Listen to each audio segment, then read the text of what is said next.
Selamat tengah malam, pembina rancangan MJ12. Kisah yang saya nak ceritakan ini berlaku kepada Encik Sulaiman. Kata Encik Sulaiman, saya bertugas sebagai seorang pengawal keselamatan. Dan saya menjaga tempat yang saya bertugas ini seorang diri pada waktu malam.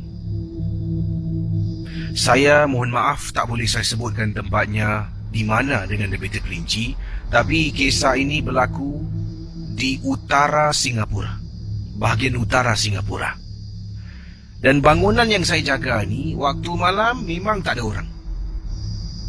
Memang tak ada orang di sini, Kisi. Pendengar Ria 897, kata Encik Sulaiman, bangunan ini juga ada seekor anjing. Anjing ini adalah anjing pemilik tuan punya bangunan. Dia akan ikat anjing ni pada tiang di bahagian tepi bangunan, dan dekat tepi tu dia akan letak rumah anjing yang kecil. Jadi kalau hujan, anjing tu akan masuk dalam rumah tu untuk berteduh. Depan tu ada tempat makan, minum. Dan anjing ini adalah anjing peliharaan yang dahulu pernah dijadikan sebagai guard dog, yang mana sebelum menjaga sebagai pengawal keselamatan ini merupakan seorang apik, lelaki Cina tua. Lelaki Cina tua ni lah yang akan membawa anjing ni ketika dia buat clocking.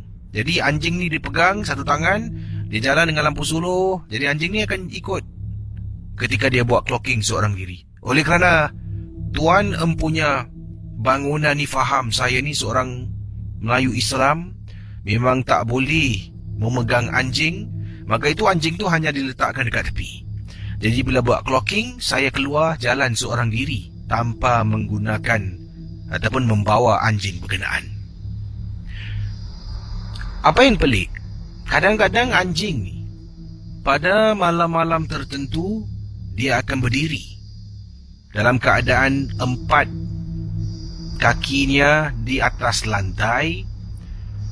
Dia akan mendongak dan dia akan buat bunyi seperti wuu, wuu. Mungkin seperti bunyi yang saya buat awal tadi.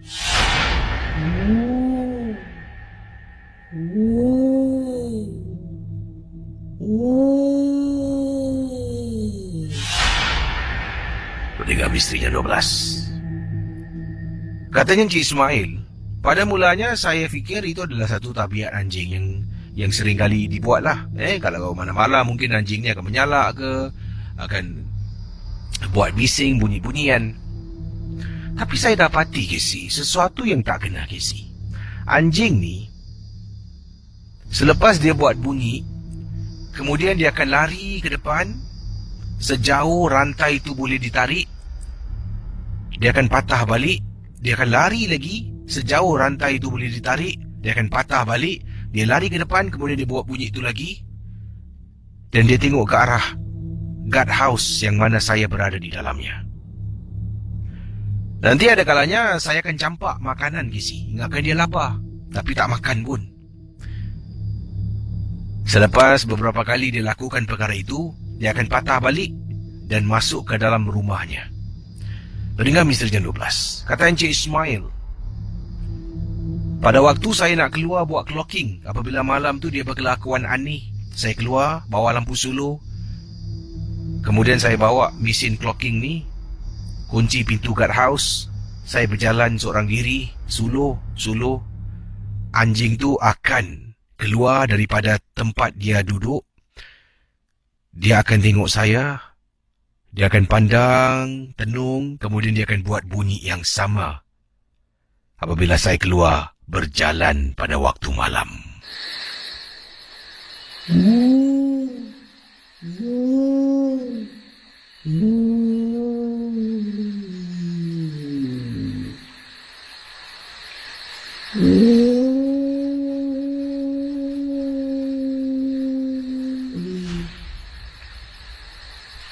Syuh.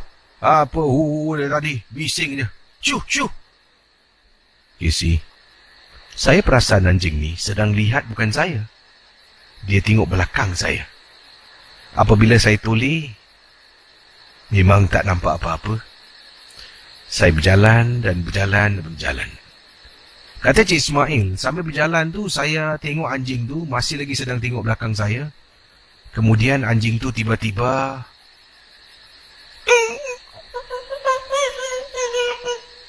masuk dalam rumahnya dan diam diri.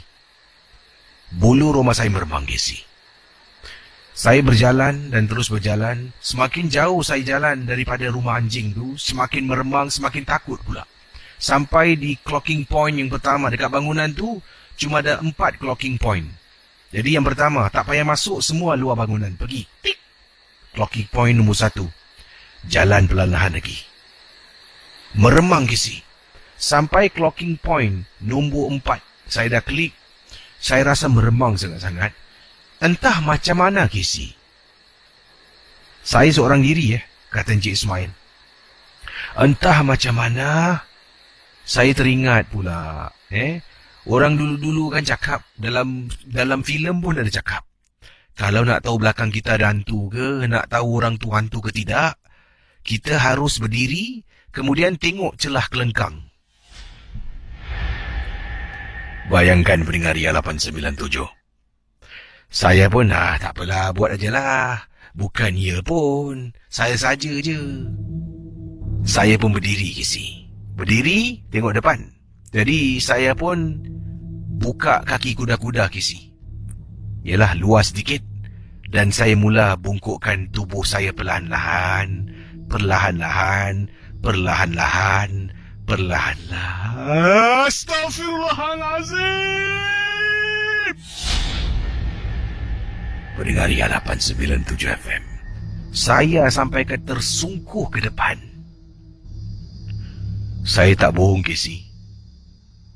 Waktu sedang saya turun, tiba-tiba, Casey, saya nampak dekat belakang saya.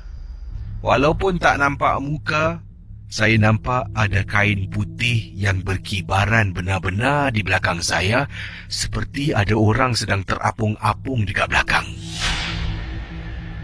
Saya terloncat ke hadapan. Bangun, tangan saya rasa sakit, terketuk pada batu, Casey.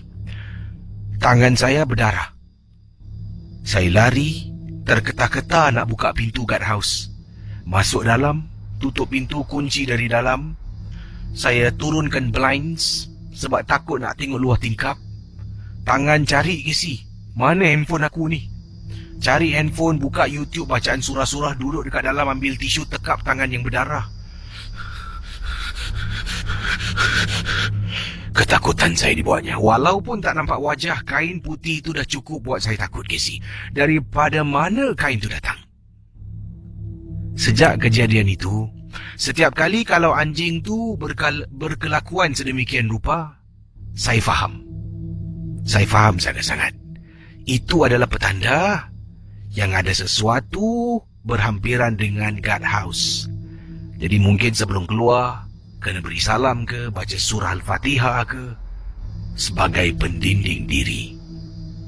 Terima kasih dan selamat tengah malam.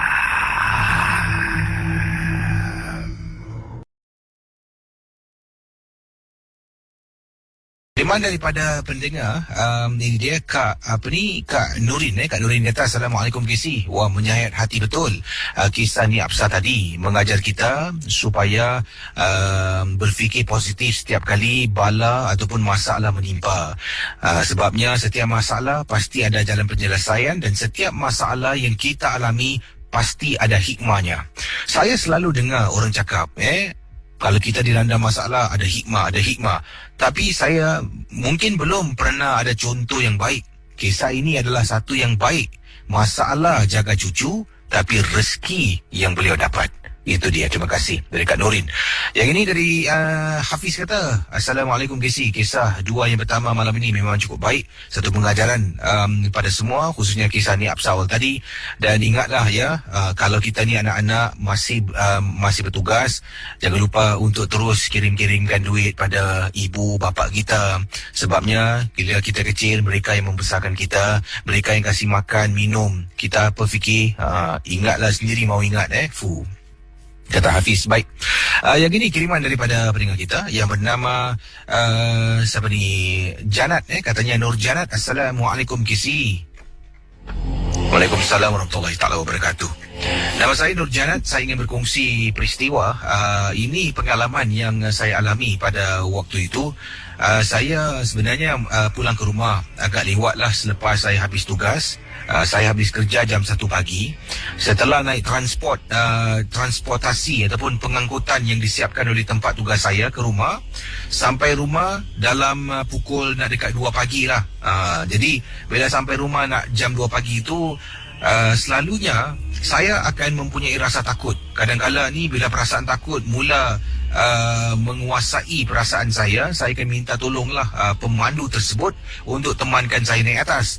Tapi tengok lagi kadang-kadang dapat pemandu yang tak boleh sikit lebih kurang, susah sikit. Nanti saya yang kena marah, akhirnya saya juga kena naik atas sorang-sorang. Company yang saya bertugas ni ada menempa satu pengangkutan, dan pemandunya akan bergilir-gilir lah, bertukar pada 3 orang, pemandu A, B dan C. Kalau dapat pemandu A dengan B, okey. Kalau saya takut minta tolong teman, dia akan hantar saya sampai depan lift, saya naik atas baru di jalan. Kalau kena pemandu yang C ni, masalah sedikit, sebabnya dia ni grumpy dan suka membibil. Jadi pada hari tersebut, saya sebenarnya baru saja dapat telefon panggilan, iaitu ibu kepada kawan saya ni meninggal dunia. Jadi dipendekkan cerita, saya nak pergi melawat tetapi sedang bertugas. Esok saja saya akan datang lah. Saya pun balik ke rumah. Dalam perjalanan ni saya rasa tak sedap hati sangat-sangat tau. Macam sesuatu akan berlaku pada saya. Akhirnya bila sampai di kawasan rumah saya, pemandu yang memandu ni pemandu C yang tak boleh sikit lebih kurang. Saya nak minta dia teman, takut kena marah. Nak minta teman, takut kena marah. Tak apalah, tanyalah. Saya tanya, bang, minta maaf bang, boleh hantar saya dekat lift tak bang? Saya takut lah bang. Sama juga jawapan yang diberi, engkau ni penakut sangat lah, tak ada apa-apa lah, sudahlah, pergi je lah. Itu saja yang dia kata. Nak tak nak, saya turun dari van dengan hati yang berat. Daripada van nak jalan ke lift rumah saya, jalannya agak jauh sedikit lah. Saya jalan perlahan-lahan. Tengah berjalan ni, saya boleh dengar suara seperti ada perempuan sedang menangis di belakang saya, iaitu di kolong blok rumah saya yang terletak di kawasan, di kawasan mana ni yang terletak di kawasan Sengkang. Jadi sedang berjalan, tiba-tiba dengar suara tangisan di belakang. Saya toleh belakang, tak nampak orang. Jadi saya pun diamlah. Saya jalan menuju ke arah lift, tekan butang lift, tunggu lift turun ke bawah. Lift sampai, saya masuk ke dalam. Apa yang berlaku saat lift nak dekat tutup, antara nak tertutup dekat celah tu, saya rasa macam saya ternampak ibu kepada teman saya berdiri depan pintu lift sedang memerhatikan saya. Bila saya nampak susuk tubuh tu, apa lagi Kisi, saya pun terpekik lah. Dan perasaan cemas mula timbul. Saya tekan beberapa kali tingkat rumah saya tingkat 9. Tekan sampai datang sampai tingkat 9, pintu lift terbuka. Saya tak keluar, saya sembunyi di belakang tembok lift tu dan menjenguk ke arah luar. Bila saya tengok dah tak ada apa-apa, saya lari lintang pukang sampai depan rumah. Kunci tu senang nak keluarkan. Oleh kerana takut, susah nak keluarkan kunci. Masuk dalam rumah tercungap-cungap saya dibuatnya. Pendengar Ria 897, keesokan harinya, bila saya datang berjumpa dengan teman saya untuk menziarahilah teman saya yang baru kehilangan ibunya, kami duduk berbual. Kemudian teman saya kata, Janat, aku nak cakap engkau lah something. Saya tanya, kenapa? Semalam, ibu aku, sebelum dia meninggal, dia sebut nama engkau.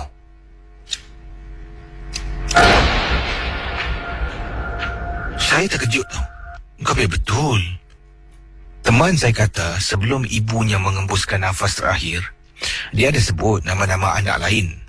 Dia sebut nama kawan saya, dia sebut nama anak yang nombor 2, dan dia sebut nama saya. Saya terkejut Kisi, saya tak tahu kenapa. Sebenarnya saya dengan teman saya ni kawan rapat sejak kami berada di bangku sekolah rendah, sampailah kami masuk politeknik, sampailah saya bekerja, kami berkawan. Dia, ibunya dah macam ibu saya. Saya ni anak yatim, kematian bapa. Ibu saya ada di rumah tetapi dalam keadaan sakit lah. Sakit yang teruk. Dan ada kalanya bila saya datang menziarahi ketika si arwah masih hidup, saya akan bawa makan, kita akan makan beramai-ramai. Jadi kita dah macam keluarga. Saya rasa mungkin kali terakhir saya nampak lah, tapi saya tak beritahu teman saya sebab takut nanti dia tersinggung. Saya nampak depan pintu lift tu, mungkin seperti Corinne-nya datang menjenguk saya buat kali yang terakhir. Satu lagi kisah pendek, ini ringkas saja pengalaman yang diceritakan di sini. Sebelum saya putarkan beberapa buah lagu, kita berehat seketika. Ini datang daripada Nura Arifin katanya. Assalamualaikum Kisi dan juga para pendengar Misteri Jam 12. Nama saya Nura Arifin. Saya adalah pendengar yang mendengar rancangan MJ12 dari Johor Bahru. Kisah yang saya nak ceritakan ini tentang anak saya pernah ternampak Pontianak, Kisi. Ialah cara dia gambarkan, saya pasti yang dia lihat tu adalah kakak cantik ataupun Pontianak. Ini berlaku dekat kawasan rumah saya. Dan kisah ini terjadi di Kampung Pendas di Johor. Pengalaman di Kampung Pendas di Johor, bukan Johor Bahru ya, di Kampung Pendas di Johor. Jadi pengalaman yang Nura ceritakan, yang ringkas saja, hari itu merupakan hari Selasa kalau tak silap saya. Anak saya ni baru saja balik daripada kelas mengaji sekitar jam 9 lebih malam. Dan kemudian anak saya lari meluru masuk ke dalam rumah. Saya ni pula sedang duduk dekat ruang tamu, sibuk menonton drama, Kisi. Kemudian tengok anak saya tercungap-cungap. Saya tanya, kenapa ni Wan? Anak saya pun cakap, Ibu, katanya. Kenapa Wan? Dekat atas rumah bumbung ada kain putih, Bu. Orang pakai kain putih panjang. Anak saya bercakap dengan penuh semangat. Anak-anak kecil ni, Kisi, kalau mereka ceritakan sesuatu, tidak mungkin dan mustahil mereka nak buat cerita tentang nampak sesuatu dekat atas bumbung rumah. Kemudian bila anak cakap macam tu, meremang bulu rumah saya buat seketika. Saya pun kata, dah lah, tak apa. Jangan keluar lagi, tutup pintu. Saya pun tutup pintu, anak duduk dengan saya. Lazimnya kalau dia balik dari kelas mengaji, beg mengaji itu, beg mengaji dengan adanya Al-Quran tu akan disimpan lah dalam almari dalam bilik dia. Kemudian songkok dia akan buka baju, dia akan pergi dapur, cari makan sebab lapar. Tapi pada malam tu dia balik, dia duduk dengan beg selimpang yang masih belum lagi dibuka daripada tubuhnya.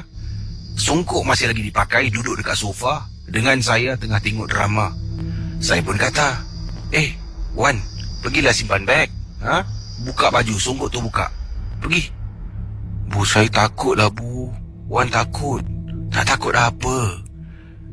Casey, beberapa saat selepas saya katakan, jangan takut, nak takut apa, saya dengar dekat atas bumbung rumah saya seperti ada tapak kaki orang berlari, Casey. Bayangkan pendengar 897 FM. Saya terdiam. Ibu, bunyi apa tu ke atas? Tanya anak saya. Saya hanya membidas dan memberitahu, mungkin kucing kot. Itulah peristiwa, walaupun saya tak nampak, cara anak saya gambarkan ketika dia pulang daripada kelas mengaji. Dia nampak orang pakai baju kain putih panjang. Saya dah tahu, mungkin kehadiran makhluk Pontianak. Terima kasih dan selamat tengah malam. Sini kiriman yang saya terima datangnya daripada Iswandi, kata Assalamualaikum Kisi. Waalaikumsalam warahmatullahi ta'ala wabarakatuh. Saya pernah ternampak di belakang blok rumah saya ada sebatang pohon ni dililit dengan tali warna merah. Dan pada mulanya saya ingatkan mungkin ada orang lah gantung sesuatu sebelum ni, ataupun ada majlis persandingan yang mereka gunakan tali merah tu untuk ikat kemah ke, saya tak tahu. Tapi saya nampak tali tu warna merah dililit. Jadi saya terperasan juga dekat belakang pokok yang ada tali merah yang dililit tu, saya ternampak macam ada paku yang terpacak. Jadi saya pun rasa curiga, saya menghampirilah pokok yang saya ternampak ada tali merah ni. Terperanjat saya apabila saya nampak dekat belakang pohon tu bukan satu, malah ada beberapa paku yang telah pun diketuk pada pokok tersebut. Jadi sekarang ni soalan saya, tali tu warna merah tu, adakah tali ni ada kena mengena dengan paku yang tercocok yang diketuk di belakang pokok ataupun tidak? Dan kenapa banyak sangat paku yang ada dekat bahagian belakang pokok? Dan lebih terperanjat saya apabila saya nak ke belakang ni, takut tersalah langkah sebab bila dah ternampak paku dengan tali warna merah tu meliliti pokok tersebut, saya rasa macam ada benda yang tak kena meremang bulu rumah saya. Saya ke belakang dan jalan perlahan-lahan, takut tersalah langkah, dan sambil tu saya terpandang bahagian bawah pokok. Saya ternampak dekat bahagian bawah pokok ada macam voodoo doll, anak patung ni yang digunakan dalam kerja-kerja sihir, kisi. Anak patung ni pula kecil sangat-sangat, dia setengah telapak tangan saya, dan anak patung ni terselindung dengan rumput-rumput yang ada dekat bahagian bawah pokok. Jadi bila saya ternampak anak patung tu di bahagian bawah pokok, dan ada juga beberapa jarum peniti yang dipacakkan. Yang paling menakutkan, saya tak nampak wajah tu wajah siapa, lelaki ke perempuan, tapi saya rasa anak patung tu tengah tiarap. Dan di wajah kepala anak patung tu, bahagian memandang ke arah rumput tu, macam ada gambar pasport seseorang yang dilekapkan pada anak patung dan dicucuk dengan peniti. Ya Allah, kisi, saya berdoa lah, kalaulah mungkin itu adalah satu sihir untuk dikenakan pada empunya diri pada gambar tersebut. Pada waktu itu saya kata, ya Allah, ya Tuhanku, semoga sihir ini tidak terlaksana. Kalau terkena, gugurkanlah dia, sebab memang tak baik kalau kita nak menyakiti orang dengan perbuatan benda-benda halus ni. Saya langsung tak nak sentuh, takut salah sentuh saya pula yang terkena gangguan. Itu saja, kisi, mohon maaf. Kisah saya bukanlah tentang nampak hantu, tetapi nampak sesuatu yang aneh yang ada di belakang blok rumah saya. Terima kasih dan selamat tengah malam. Jadi kalau sudah bersedia, saya akan bacakan beberapa lagi kisah untuk anda semua dalam rancangan MG12. Kali ini berkisahkan tentang anjing. Selamat tengah malam kepada semua peminat rancangan MG12. Kisah berikut ini yang saya ingin bacakan kepada anda semua, anda benar ataupun tidak. Ini kiriman daripada pendengar yang bernama beliau adalah seorang pembantu rumah yang bertugas di Singapura. Namanya Yanti. Yanti berkongsi kisah, katanya, Kisi boleh tolong kongsi pengalaman yang beliau alami. Saya adalah seorang pembantu rumah, majikan saya adalah berbangsa Cina, dan majikan saya ada memelihara anjing. Dan dalam rumah ni anjing ini bukanlah anjing peliharaan sebagai anjing simpanan ataupun sebagai pet, tetapi ia lebih kepada sebagai guard ataupun anjing penjaga. Akan diletakkan dekat kawasan halaman rumah. Anjing ni agak besar, dan setiap malam ni kerja saya tidak perlu mandikan anjing. Ya, anjing tu akan ada seorang yang datang, katanya di sini, akan menguruskanlah grooming anjing berkenaan dalam masa seminggu 2-3 kali. Groomer tu akan datang untuk mandikan, untuk bersihkan. Tugas saya hanya untuk memberi anjing itu makan, ya, bersihkan tempat makannya. Saya tidak perlu menyentuh pun anjing tu. Jadi katanya tuan saya ni berbangsa Cina faham yang kita tidak boleh, orang Islam ni tidak boleh menyentuh anjing. Jadi pada waktu tuan rumah saya bercuti, kadang-kadang katanya Yanti cutinya ataupun liburan, cutinya panjang. Hampir ada kalanya sampai 3 minggu tidak pulang. Sebabnya tuan rumah saya ni anak-anaknya semua sudah besar. Jadi mereka kalau bercuti sekeluarga ni akan pergi jauh lah, kadang-kadang sampai 2-3 negara akan mereka kunjungi. Saya tidak akan ikut sama. Saya akan menjaga rumah itu untuk memberi laluan kepada groomers ataupun mereka yang menjaga anjing untuk mandikan. Saya harus beri makan, dan itulah kerja saya bila tuan rumah tidak ada di rumah. Jadi pada satu malam, katanya Mbak Yanti. Ya, yang ini teman saya, tuan saya. Pada bulan Disember telah pun bercuti ke luar negara. Itu merupakan hari yang keempat tuan rumah tidak ada di rumah. Dan secara kebetulan pada waktu itu, katanya di beberapa unit rumah jauh, ini tuannya tinggal di rumah sebuah lah, rumah banglo.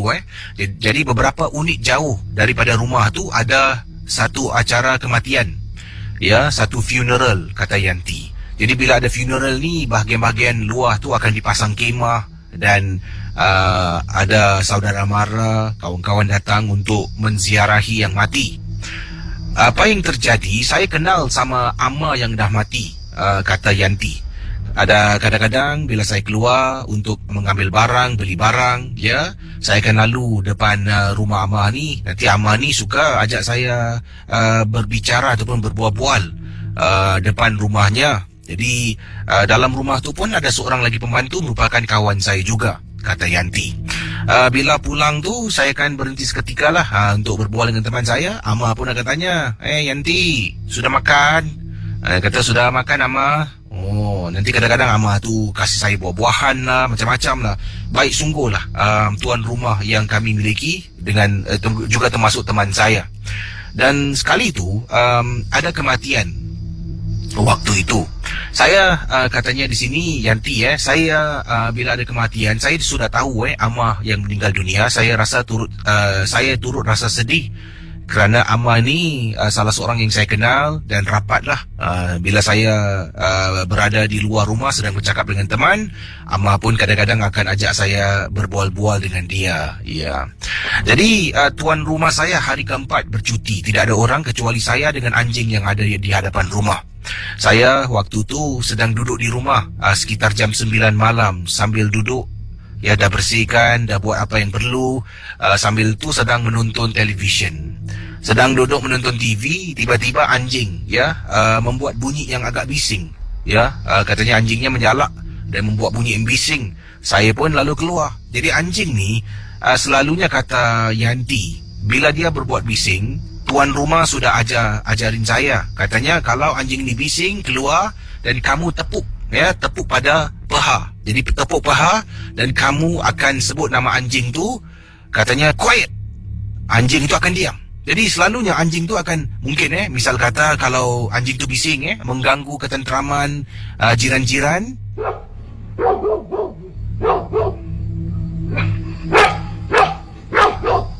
Jill, quiet. Jill, quiet. Nanti dia akan senyap. Dia akan duduk menegak. Kemudian dia akan pusing. Dia masuk balik dalam rumahnya. Ada rumah anjing yang dibuat oleh tuan rumah. Jadi pada malam itu bila anjing itu bising, mengganggulah tuan-tuan, sudah 9 malam, nanti orang lain komplain, kata Yanti. Saya pun keluar, anjing itu bising. Saya tepuk, Jill. Quiet. Jill. Quiet. Anjing itu berhenti. Kemudian selalunya bila dah kena marah, dia akan pusing, buat pusingan 2-3 round, baru dia masuk dalam rumah. Waktu tu bila Jill quiet, dia terus diam. Kemudian dia buat bunyi seolah-olah dalam keadaan anjing itu sedang takut. Seperti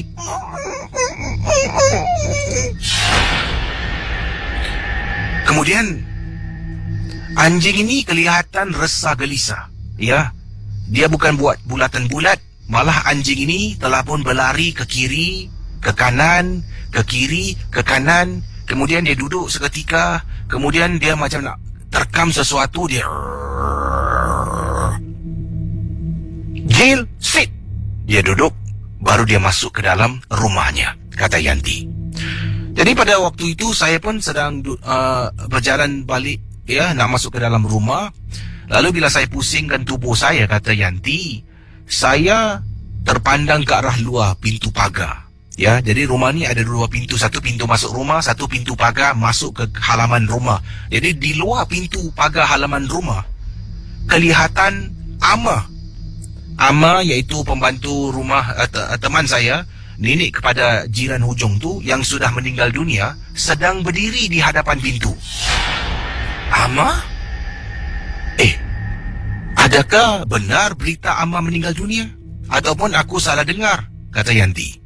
Saya dah tutup pintu ni, Amma. Sambil berdiri di pintu, kata Yanti, saya melihat, Amma, Amma kah itu? Amma. Lalu Amma angkat tangan, melambai-lambai, tanpa bercakap apa-apa.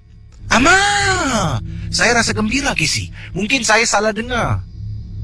Mungkin Amma punya suami ke, Amma punya makcik, Amma punya tak tahulah yang meninggal. Saya dengar nama Amma, saya ingat Amma yang meninggal. Lalu bukan Amma yang meninggal. Saya pun buka pintu, Kisi. Bila buka pintu, saya keluar, tutup pintu balik. Saya pusing, saya lihat Amma sudah hilang, Kisi. Saya jalan langsung ke hadapan pintu besi, pintu yang ada gate di hadapan tu. Saya tengok kiri, tengok kanan, Amma! Anjing tu lalu keluar dan menggonggong ataupun menyalak sekuat-kuatnya. Haiya, ini anjing! Jill! Jill, quiet! Quiet! Jill! Tidak terhenti-henti Kisi anjing itu menyalak pada malam berkenaan. Saya buat dan buat, akhirnya anjing itu berhenti. Berhenti. Dia masih dalam keadaan berdiri ya, tidak duduk menegak. Berdiri, sedang tengok ke arah pintu yang mana tempat saya berdiri, kata Yanti. Lalu, bulu roma meremang, Kisi. Bulu roma tangan di bahagian tengkuk belakang meremang. Dan, Kisi, saya boleh terbau bau Amma.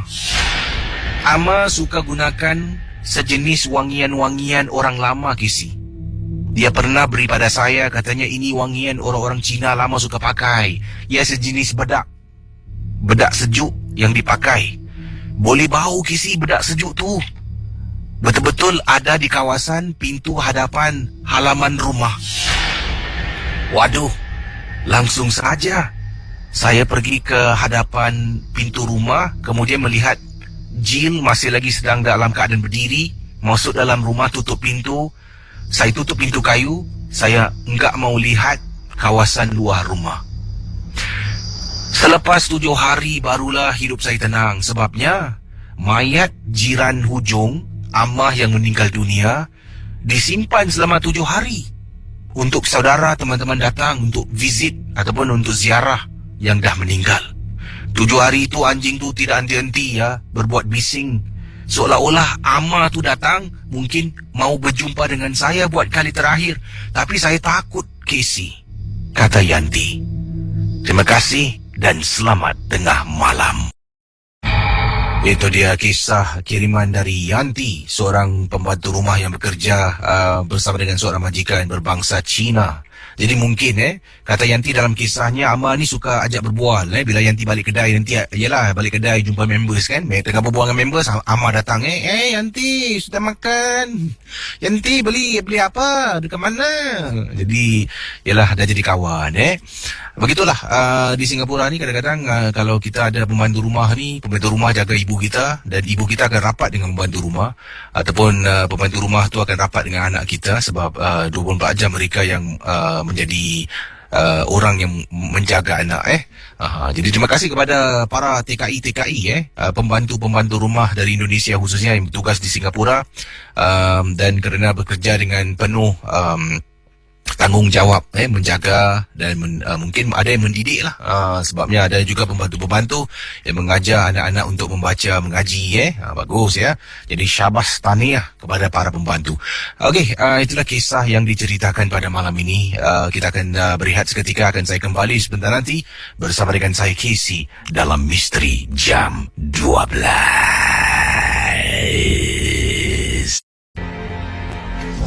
Kisah selanjutnya ini kiriman daripada seorang pendengar yang berkongsi peristiwa.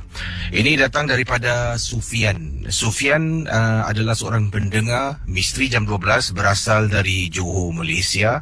Dan katanya, Kisi, saya menetap di sebuah kawasan di dekat Permas Jaya. Pengalaman saya ketika saya menunggang motosikal pada waktu malam seorang diri. Dan ini adalah peristiwa yang berlaku pada saya pada satu malam tu saya balik, setelah saya balik daripada belajar agama di salah sebuah sekolah agama di kawasan Permas Jaya. Selepas kelas agama ni, biasalah kalau dah jumpa kawan-kawan, dah jumpa members, kita tak akan balik dulu. Kita akan duduk berbual-bual. Bual punya bual. Dah pukul 12 lebih tengah malam. Jadi tengok jam dah masuk waktu ni, saya pun nak kena pulang. Sebabnya esok saya bekerja. Saya pun menunggang motor saya. Daripada kawasan Permas Jaya tu nak pulang ke rumah, memakan masa lebih kurang setengah jam untuk saya tunggang motosikal. Saya menggunakan sebuah laluan highway nak pulang ke rumah. Highway yang saya maksudkan ni gelap. Gelap sangat-sangat. Jadi tak banyak kenderaan yang lalu pada malam tu. Yang pertama, ia adalah hari biasa, bukan hujung minggu. Yang kedua, dah pun lewat malam, 12 lebih tengah malam. Saya tengah tunggang motosikal. Pada malam yang dimaksudkan, perkara ini berlaku menghantui saya. Anda bayangkan pendengar Ria 897 FM, kisah yang tak dapat dilupakan oleh teman kita. Katanya di sini, sedang saya tunggang motosikal dekat satu kawasan, saya tak ingat kawasan bahagian mana, tapi di highway yang saya gunakan itulah. Tiba-tiba motosikal saya rasa berat. Berat sangat. Saya cuba tekan minyak untuk naikkan kelajuan motosikal supaya dapat bergerak lebih laju mengikut had kelajuan, kata Sufian. Makin saya tekan makin berat. Kenapa berat sangat ni? Saya pada waktu itu, kata Sufian, tidak fikir yang bukan-bukan. Yalah, baru habis kelas agama, baru habis berbual dengan kawan. Langsung tak ada perasaan takut dengan seram. Sebab itu adalah laluan yang sering saya gunakan. Jadi tengah tunggang motosikal, kenapa ni? Pemikiran saya yang pertama adalah, kata Sufian, mungkin ada sesuatu yang terperangkap pada roda motosikal. Saya pun hentikan motosikal saya di tepi jalan. Dekat bahu jalan, saya hentikan motosikal, saya turun dari motosikal. Kemudian saya menyangkung untuk lihat apa yang tersendat dekat roda motosikal ni. Tengok, tak ada benda. Roda depan pun tak ada benda. Kenapa macam berat Apabila saya tunggang balik motosikal, nak bergerak ni, bau harum. Bila bau harum terus dia masuk dekat otak, ini ada sesuatu lain yang tak kena.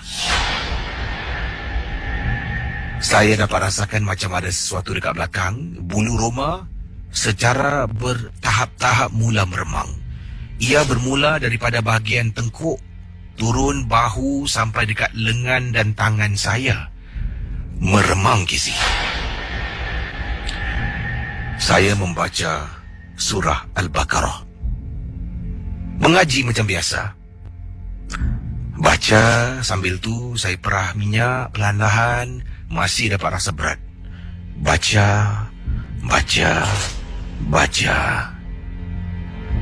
Dan dapat rasakan motosikal saya ringan dan terus dapat bergerak seperti biasa. Pendengar Misteri Jam 12, apa yang terjadi? Saya pun tunggang motosikal macam biasa, dan tiba-tiba ada kenderaan, sebuah kereta lalu di sebelah kanan saya. Kelajuannya agak laju pada malam tu.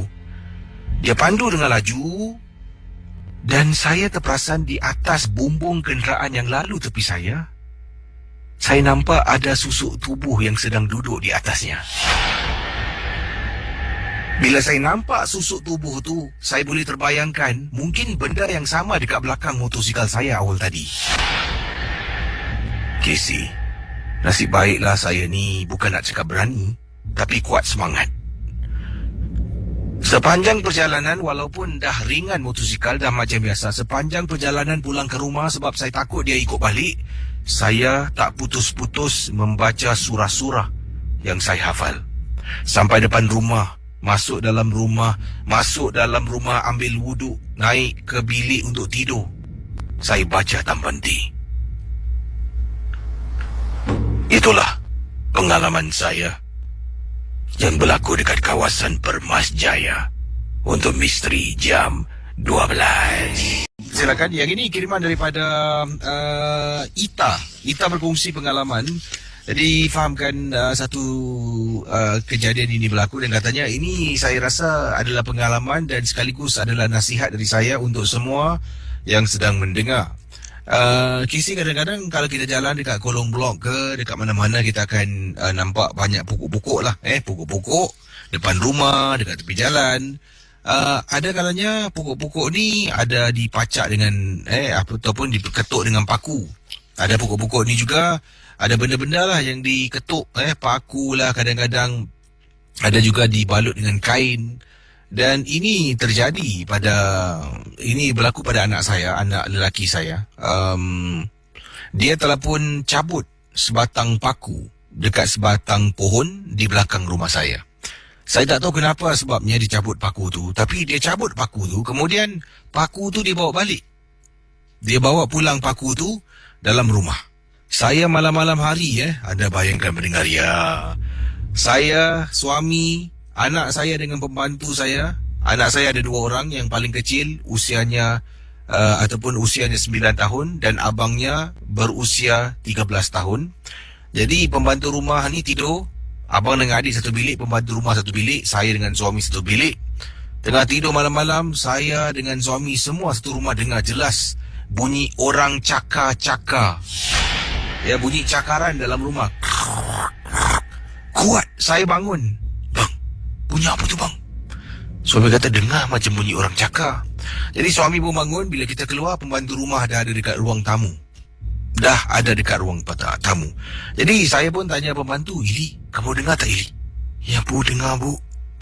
Kemudian anak saya 2 dalam bilik tengah tidur. Jadi saya pun tanya pada pembantu, bunyi apa tu, datang dari mana? Katanya bunyinya seperti datang dari dalam rumah ini. Itu malam yang pertama. Keesokan malam sama juga gangguan berlaku dan berterusan. Dipendekkan cerita apa yang berlaku, saya akhirnya terpaksa memanggil seorang kenalan yang mahir dalam hal-hal ini. Dia pun datang, kemudian dapat tahu anak saya ada cabut paku daripada sebatang pohon. Paku tu, untuk pengetahuan Casey yang diceritakan oleh teman saya ni, katanya paku tu adalah penghindar. Ia menghindari makhluk daripada keluar pokok itu. Mungkin ada sesiapa yang mungkin kena rasuk, kena sampuk, dihantar saka dan sebagainya. Tukang ubat menangkap makhluk tu, kemudian tukang ubat menghantar makhluk tu pergi dekat pokok. Katanya jangan kau pergi mana-mana. Jadi ini pokok tu seolah-olah penjara untuk makhluk itu. Datang seseorang, tarik paku, dan penjara itu pintunya akan terbuka luas dan dia akan ikut sesiapa jua yang tarik paku berkenaan. Jadi akhirnya jumpa paku dalam beg sekolah anak saya. Paku begitu panjang sangat-sangat. Malam tu juga pakar tu bersama dengan suami saya turun ke bawah, pergi dekat pohon yang anak tunjukkan. Kemudian paku sampailah dah habis paku, naik ke atas dan katanya kita tengok beberapa hari mendatang ni adakah masih ada lagi gangguan ataupun tidak. Tapi rasa bersyukur sangat-sangat Casey kerana tidak ada lagi gangguan berlaku dalam rumah saya.